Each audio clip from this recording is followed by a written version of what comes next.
Pogi. Pogi ng 370 guys. Isa sa mga pangarap ko din kotse yan eh. 370Z.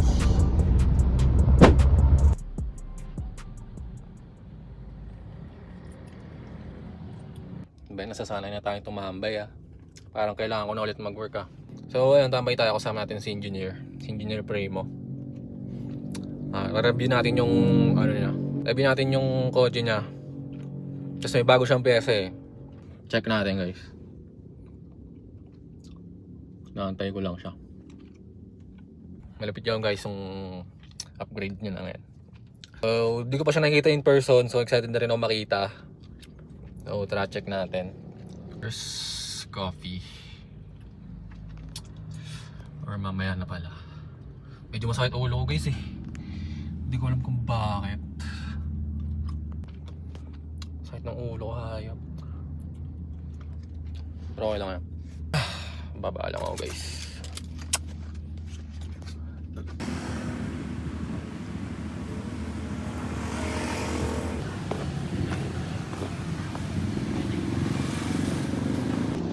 Ang ina, sakit ng ulo ko men. Bili mo na ako ng gamot. Sakit gagi.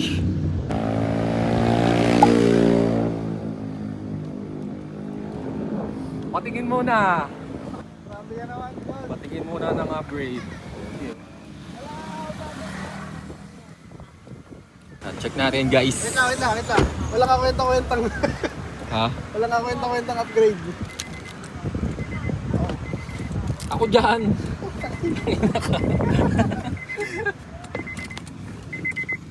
Success. Di, start. Ayaw nga pala. Tapos lang, break. Sheesh. Spaceship.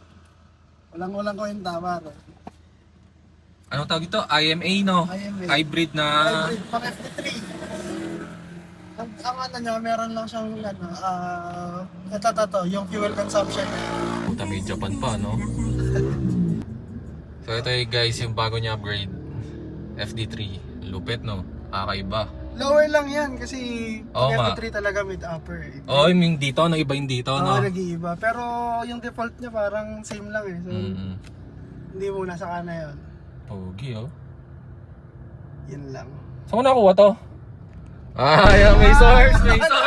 May source! Oo. Di ba pang automatic lang ata yan? Pang automatic. Oo, yun pa. Hindi gumagana yung ano niya. Yung S tsaka L no? Hindi, tsaka wala siyang gear selector. Kasi sa stock may gear selector siya dyan. Oo nga no? Hindi siya nagana. Kasi iba no? Hindi pa talaga napapagana. Wala pa daw napapagana ng ganyan sa atin. Ganon. Kasi yun lang yung ano niya, meron siyang fuel consumption dyan. Yun yung sa gilid. Eto. Yung 11, oo. Putang tindi no? Matatagal mo siya doon sa may doon sa may switch dyan. Pindutin mo yung mga switch dyan. Yan, yung normal na switch natin. Ito? Oo, yan. Sa Ito atin ko to? kasi, pinutin mo lang yan. Ayan, trip B. Sa pindot pa, pupunta siya doon sa pinaka-mileage mo. Tapos pag pinot mo, balik siya doon sa may consumption. Pogi. Yun lang naman, wala nang kwenta. Wala daw. Big D. Oh, Type R. 5R bro. So ano pa ba ang mga features nito? Ano ba kaibahan na to sa stock? Wala, yun lang usually kasi ito kasing to, yung battery charge na yan. Hindi siya gumagana sa atin since ano naman tayo eh. Hindi naman tayo hybrid eh. Eh di ang engine cover mo na yung IMA na din no? Wala, hindi. Wala pa akong ganun. Hindi, Ay, pero yun nung... yung gagawin ko, Oo. baka hindi. Ang plano ko kasi interior lang yung hybrid ko eh. Pagdating doon wala. Yun lang. Ayos. So ulit, ang ganda oh. Kakaiba oh. Yun lang. Plug and play lang naman yan. Tapos, pagka ang sa pagkakalam ko, pagka nagpalit ka ng upper gauge, magkakaroon siya ng another switch dyan sa may ano. Dito, magkakaroon siya ng dagdag switch. Para dito. mang-control dun sa taas. Yun yung alam ko. Yun lang. Tapos yan, hanggang 7K nga lang siya kasi. Oo nga no. Hindi naman siya pang racing. Oo nga, pantipid-tipid kasi tayo. Oo, yan. Hindi ko naman nagagamit eh. Di okay na rin. Ayun lang. Yun lang naman. Hindi mo naman mare-redline basta-basta dito yun eh. Hindi No? mo naman magagamit. Tsaka pang chill ride lang talaga. Oo, pang pogi-pogi. Guys, sobrang lupit ang upgrade sabi sa inyo eh. Wala pa. Wala pa rin sa gas. Ito kasi itong tropa ko na to, bihira lang siya mag-upgrade. Pero pag nag-upgrade yan, alam mo nang madiin. Hindi naman. Diba? Hindi naman. Hindi naman. Wala pa. Nakatat na ako sa mags at coilover niya guys. Kasi yung coilovers niya sobrang diin din. Diba? Tangina. Cusco. Surplus lang. Tangina. Kahit na. Bagang diin pa din. Tangina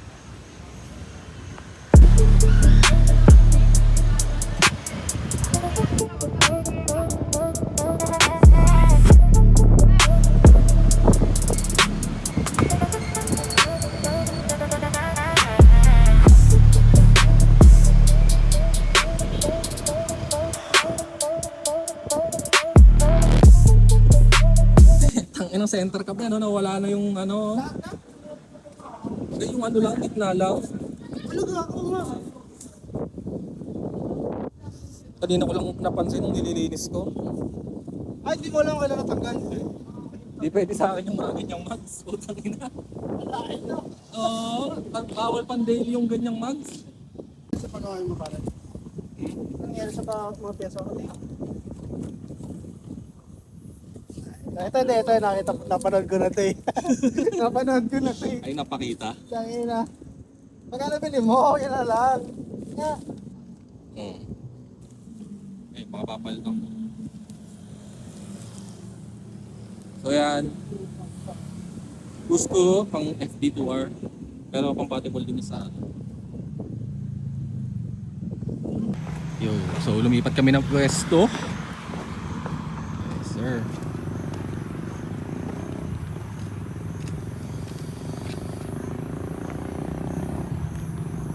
Katabi namin si Kuya Ban.